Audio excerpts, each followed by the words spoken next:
Budget 2026 में वित्त मंत्री निर्मला सीतारमण ने देश के टेक्सटाइल और हस्तशिल्प सेक्टर के लिए कई महत्वाकांक्षी घोषणाएं की हैं, जो सीधे तौर पर बुनकरों, कारीगरों और ग्रामीण उद्यमियों की आर्थिक स्थिति में सुधार लाने की क्षमता रखती है।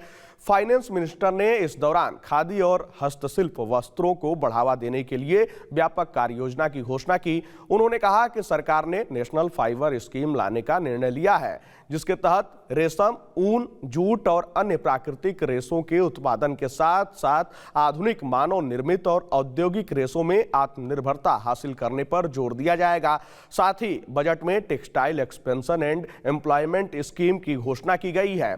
यह योजना पारंपरिक औद्योगिक क्लस्टरों के आधुनिकीकरण पर केंद्रित होगी। इसके तहत सरकार मशीनरी की खरीद के लिए पूंजीगत सहायता, तकनीकी अपग्रेडेशन और अंतर्राष्ट्रीय मानकों के परीक्षण केंद्र स्थापित करने में मदद करेगी।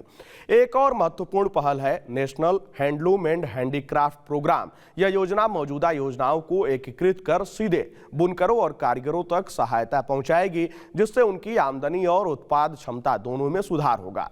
बजट की सबसे बड़ी और ध्यान आकर्षित करने वाली घोषणा है महात्मा गांधी ग्राम स्वराज पहल।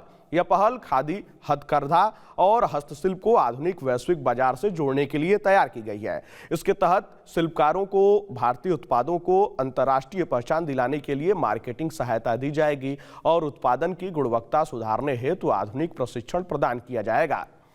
इसके अलावा यह पहल एक जिला एक उत्पाद और ग्राम उद्योगों को ई कॉमर्स और वैश्विक सप्लाई चेन से जोड़ने में अहम भूमिका निभाएगी। इससे मुख्य रूप से ग्रामीण बुनकर, छोटे उद्यमी और युवाओं को बड़े पैमाने पर लाभ मिलने की उम्मीद है। जानकारों का मानना है कि इन पहलों से न केवल पारंपरिक कला और हस्तशिल्प को जीवित रखा जा सकेगा, बल्कि ग्रामीण स्तर पर मेक इन इंडिया को भी मजबूती मिलेगी। यह कदम टेक्सटाइल सेक्टर को आधुनिक, अंतर्राष्ट्रीय और आत्मनिर्भर बनाने की दिशा में एक महत्वपूर्ण कदम माना जा रहा है। वहीं वित्त मंत्री निर्मला सीतारमण ने कहा, हमारी प्राथमिकता है कि ग्रामीण अर्थव्यवस्था को सशक्त बनाया जाए और बुनकरों, कारीगरों और छोटे उद्यमियों को वैश्विक बाजार से जोड़ा जाए। यह बजट उनके लिए नई संभावनाओं और अवसरों का द्वार खोलेगा।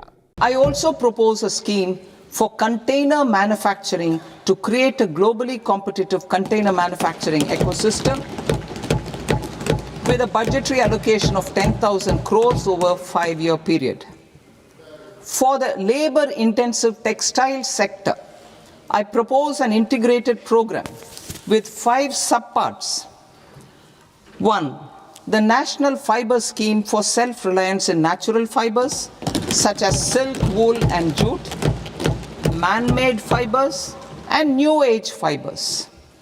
Textile expansion and employment scheme to modernize traditional clusters with capital support for machinery, technology upgradation and common testing and certification centers.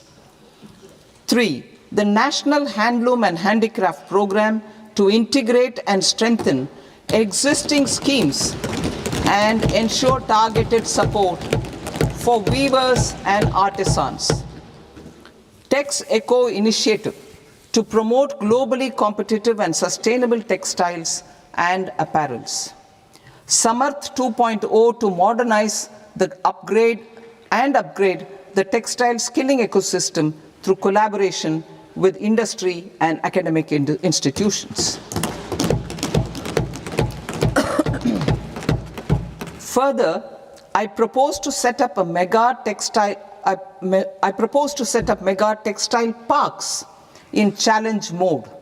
They can also focus on bringing value addition to technical textiles. I propose to launch the Mahatma Gandhi Gram Swaraj initiative to strengthen khadi, handloom and handicrafts. This will help in global market linkage and branding. It will streamline and support training, skilling, quality of process and production.